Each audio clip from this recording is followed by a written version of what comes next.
guys, Chad with BooneDOX. I'd like to give a shout out to Get Outdoors. Thank you, Will, for letting us play around with the Bonafide SS127 and figure out a good mounting solution for the landing gear.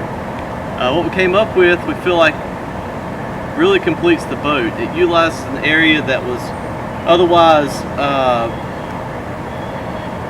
kind of wasted area. It was not as a good balance point for the wheels.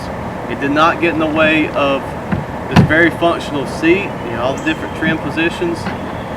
Did not get in the way of this extra large tank well, so you still have all your gear. I feel like it was a good clean install. We did have to utilize a special wedge because of the deck having some curvature to it. Check it out on our website. I'm sure we'll have that up there soon. As always, if you have any further questions, give us a call.